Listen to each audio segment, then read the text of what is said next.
Wel, yn ymuno gyda ni wythnos hyn am sgwrs ar ein cyfryngau cymdeithasol, mae'r bardd, yr awdur a'r darlithydd Aneurin Caradog. Felly, diolch am ymuno gyda ni wythnos hyn, Aneurin. Diolch yn fawr, Aled. Pleser bod yma. Felly, siw mae'r cyfnod clo diweddara yma yn eich trin chi erbyn hyn? O, ddim yn ffôl, wel, ie, fi'n gweud pleser bod yma. Pleser bod yn yngheggin yn unan a gweld y gegin di. Fi'n credu bod pawb wedi diflasu ar beidio gallu bwrw mlaen y pethau oedden ni'n joio wneud, ond hefyd mae pawb yn deall gobeithio yr angen, felly mynd i'n bwrw mlaen dy fe i ni ffili Conan, i ni'n ffodus bod y teulu a mae'r cymdogion da dy ni, ac mae yna ddigon o fwyd yn y siopau, felly bod hwnna'n para. Na, fe ddiwen, mae'n highlight i'r rai o'n i erbyn hyn, i ddim mas i siopa, fi'n credu.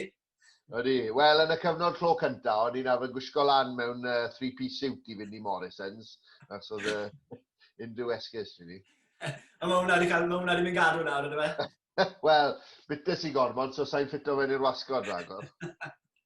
So, siw mae'r homeschooling yn mynd erbyn hyn gyda Sisial ac Erwan. Os fi'n deall yn iawn, mae Erwan wedi dechrau ysgol, yn ystod y cyfnod o Covid gyda ni. Oedd Erwan fod i ddechrau yn derbyn un mis Ebrill diwetha, so gafodd e ddim mynd ar ôl y pas drian, gafodd e 2 awr cyn y Nadolig, so oedd e'n gwythio fe mewn am y 2 awr yna.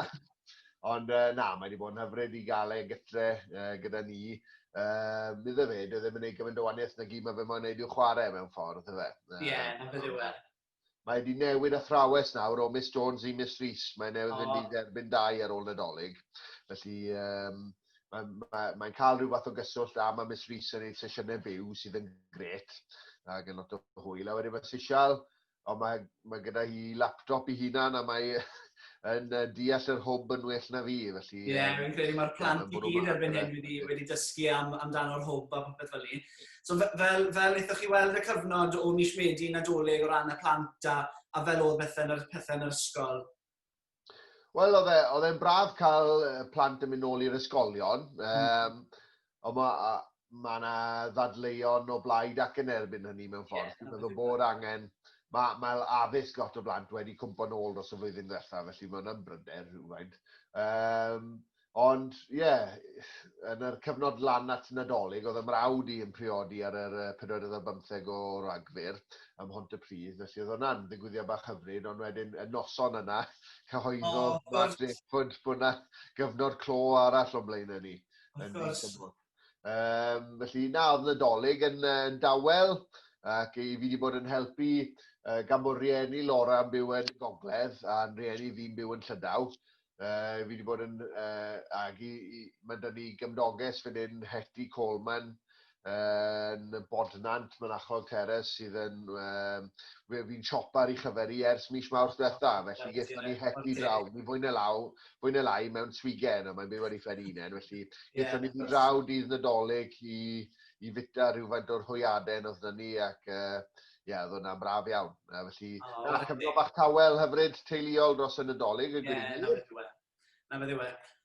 I chi'n darlithio Llydaweg hefyd ym Mhrifysgol Aberystwyth. Siwr ydych chi wedi gweld hwnna, siwr mae gweithio gytre mwyaf wy'n cymryd wedi bod a dysgu'r myfyrwyr ac ati?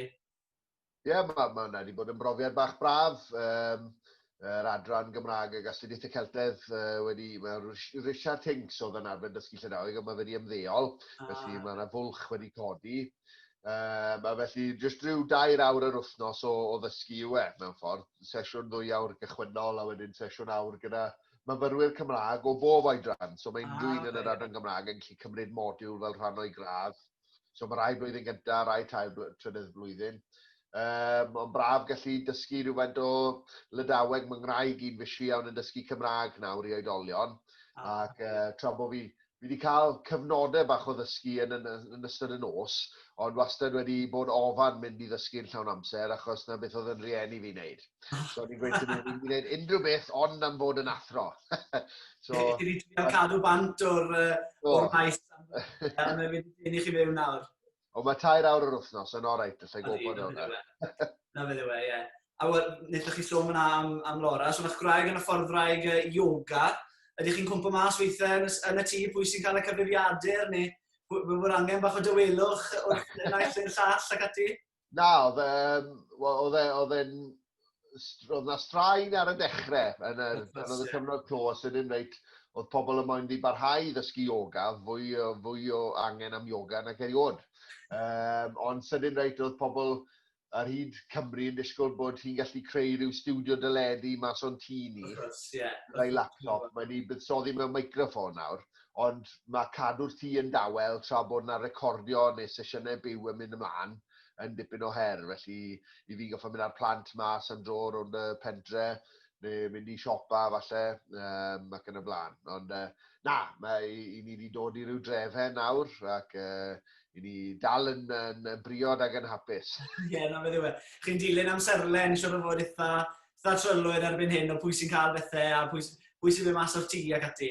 Wel, mae Laura well yn y bryau ac i fi'n fwy o dderin y nos. O, na beth yw e. Ie, mae job... Hwna siw'n cydweithio'n dda gyda'r plant hefyd, de? Wel, maen nhw'n gwneud mes yn y dydd, fi'n tecluso fe yn y nos, a wedyn mae Laura'n cael nhw lan yn y bore. Ie, mae weld yn gweithio. Ia, na beth yw e, briliant. Wel, iddi fod yn flwyddyn lle oedd lot o bethau gwahanol wedi goffa cael ei chanslo a canlluniau a bethau ac ati wedi newid. Oedd dal geithoch chi amser i ryddhau llyfr o'n i'n gweld cyn y Nadolig o'r enw y gynghanedd heddiw. Dwedwch mwy yn am hwnna? Cyfrol i fi ac Eric Salisbury wedi i chydolygu.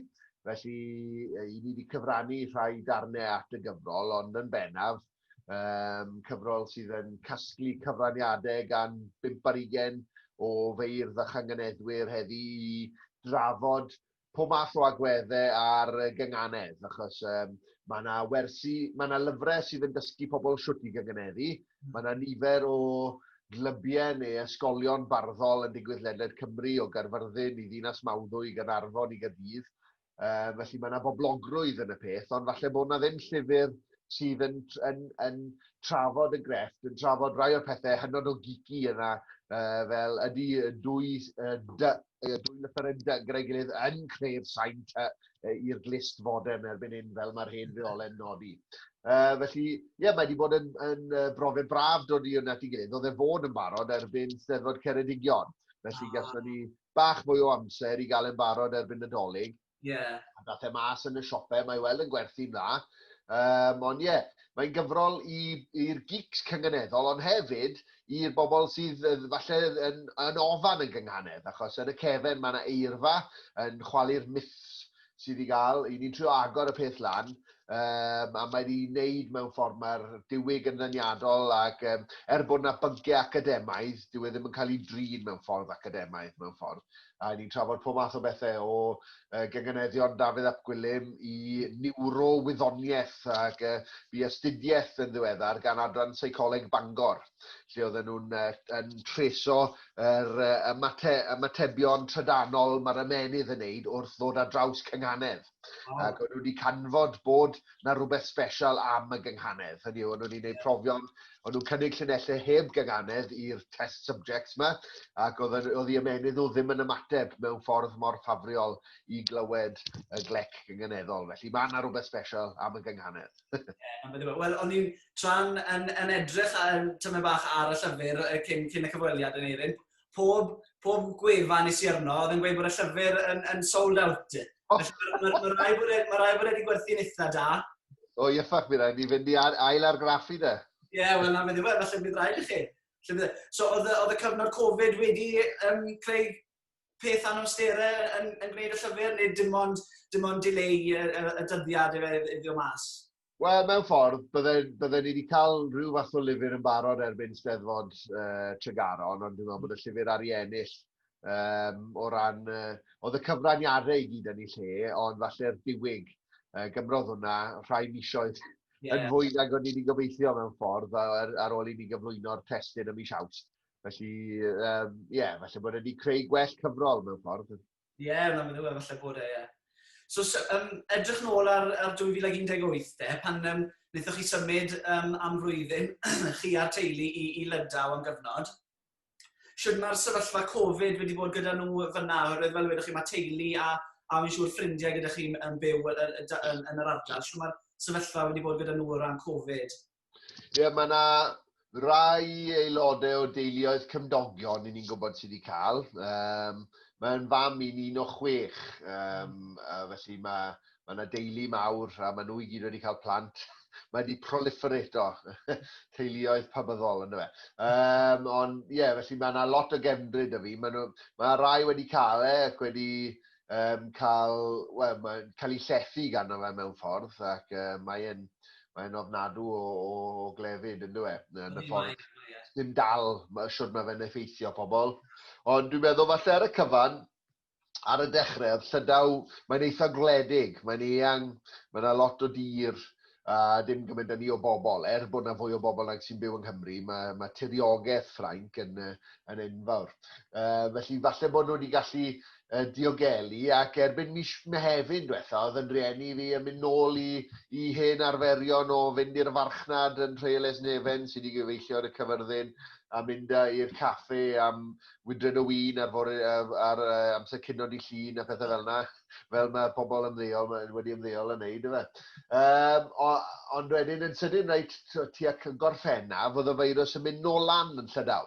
Felly oedd pethau i weld yn sortid a wedyn i weld yn fwy argyfyngus, ac ers hynny, falle bod gwladwriaeth Ffrainc fa, maen nhw wedi cael problemau fel pob gwlad, ond nhw ddim i weld yn neud mor wael a mae Prydain wedi cael anawsterau yn delio gyda fe.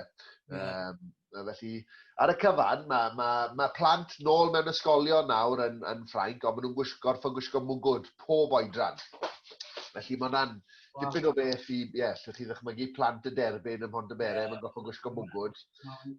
Ond fel na mai, maen nhw i weld yn cadw drefen. Mae hwnna sy'n codi heriau i hunain o ran gorfod gwisgo mwgwd fel plentyn, a rydyn nhw ddim yn deall y sefyllfa a pam maen nhw'n gorfod wneud e. Dwi ddim yn naturiol i nhw, nag yw e? Na, ac oedd na luniau yn dod ar y dechrau pan oedden nhw wedi mynd nôl i'r ysgolion am y tro cyntaf cyn yr haf. A oedd nhw wedi dangos, oedd nhw wedi peintio neu tapo sgwariau lle oedd y plant yn cael sefyll ar yr iard. Oedd e'n edrych fel rhyw garchar. Mae'r iard yn fod yn rhywle lle mae plant yn gallu redeg yn wyllt beth ymysg i gilydd. Na, mae'n anodd, nag yw e. Jyst gobeithio o ran i ni hefyd bod pan byddwn ni yn mynd mewn i'r gwanwyn, bydd pethau yn dechrau gwella a byddwn ni yn falle'n gallu ryddhau rai o'r reolau pethau sydd gyda ni ar hyn o bryd. Ond na symud ymlaen ar gyfer leni, fi'n siŵr chi'n cefnogwr brwd o'r tîm cenedlaethol Pêl Drod. Fi'n siŵr bod chi'n edrych ymlaen i'r Euros gyda Cymru leni. Siŵr chi'n meddwl byddan nhw'n wneud yn y bencampwriaeth yna. Wel, fi'n joio Pêl Drod a rygbi fel i gilydd. Felly, o ran yr Euros, i ni wedi cael gymaint o dor calon dros y degawdau y tîm Pêl Drod Cymru. Oedd 2016 yn flwyddyn arbennig iawn, ynddo fi. Felly, mynd mor bell. Felly, bydd hi jyst yn bleser gweld y tîm cenedlaethol ar lwyfan byd eang ac ddiolchgar bod ni yna mewn ffordd. Un pethau yw bod Joe Allen yn cael reprief, achos oedd wedi torri gos neu oedd wedi cael anaf gwael oedd e mas. Felly falle bod yr amseru'n gallu'n helpu ni, a dybynnu os ydy Gareth Bale yn cael digon o gemau nawr dy Spurs ac yn y blaen. Ond mae yna griw mae yna do ifanc sydd hyder rhyfeddol ac gobeithio bod nhw'n cael yr rhwydd hynt yna i fwynhau hunain a pyd o bod ofar mewn ffordd ac gobeithio allan ni fynd yr holl ffordd bydde hynny wych. Wel, o gymaru ar rygbi, ers i ni golli Warren Gatland a Sean Edwards a'r criw hyfforddiwyd gyda nhw, mae yna waith ail-adeiladu gyda ni, ond o'n i'n fan o be nath Pifac gyda'r Scarlets, felly fi'n credu bod ni eisiau ni roi bach o amser iddo fe. Ie, na beth yw e. Fi'n credu mae wedi bod yn anodd gyda'r rygbi, oherwydd fi'n credu mae lot o chwaraewyr pan oedd Gatland yn gadael, fi'n credu oedd lot o'r chwaraewyr hefyd yn dod i diwedd i gyrfa nhw, a mae rai a bod eisiau dod mewn a gwad newydd i'r tîm, a falle bod yr chwaraewyr ifanc sy'n dod trwyddo ar hyn o bryd, ddim cweit lan i'r safon ar hyn o bryd, ond gyda bach o amser ac ar agor o brofiad, gobeithio fydden nhw'n gallu fod yn fwy gystadleuol. Ond mae'n mynd i fod yn bencampwriaeth ffri gwlad diddorol i weld, achos mae'r canllawiau Covid yn anodd i bawb hefyd. Mae'n ni'n gweld bod fi'n credu mae'r Eddie Jones yn gorfod hunan ynysu ar hyn o bryd, a rwy'n bod wedi mewn cysylltiad gyda rhywun, a bod ambell i'r chwaraewyr yn gallu fynd. So mae'n mynd i fod yn anodd o ran darfannau a pethau yn cydbwysedd ac ati. Mae'n mynd i fod yn bencampwriaeth od. Ydy, wel, ni'n gweld yn wrth, fi'n cefnogi Lerpwl hefyd, fi'n gweld yn yr uwchgyngred yn Lloegr, bod diffyg torfeidd, falle yn helpu'r tîmau llai, yn dwi? A tîmau bant o gartre hefyd. Ie, a Burnley wedi trechu Lerpwl nithwr yn Anfield. Os maen nhw'n gweud mae'r dyfarnwyr hefyd, mae llai o bwysau arno nhw gyda dim torf gartre de, pan maen nhw'n gwneud penderfyniad, mae llai o bobl yn gweiddi arno nhw, a maen nhw'n fwy debygol o falle roi'r penderfyniadau 50-50 na. Wel, dim roi nhw'r tîmau cartre de, heb y dorf. Na, oedd Dewi Llwyd ar Radio Cymru yn trafod hyn gyda'i banel adolygu tudalennau chwaraeon byddwnod, ac oedd nhw'n gweud, mae'n destun PhD i rywun, diffyg torf, effaith diffyg torf mewn gemau cystadleuol. Mae'n dipyn o beth. I ni ryw arfer ar peth hefyd i ni mewn ffordd, a mae cynnyrchwyr teledu yn dodi synnau torf arno. Ond i ddim yn deall ni, tan yn ddiweddar, yn y stadiwm lle mae'r gêm yn digwydd, does na ddim sŵn o gwbl. Ond pan chi'n gwylio gêm yn fyw gytre, a chi'n clywed rhyw sŵn fel cand laff yw mewn ffordd, rhyw sŵn dor, yr cynnyrchwyr teledu sy'n gwneud. Ond, ie, mae'n gymaint o bethau i ni wedi dod i arfer yn nhw yn yr term erchill na'r normal newydd. Ie, na beth yw e.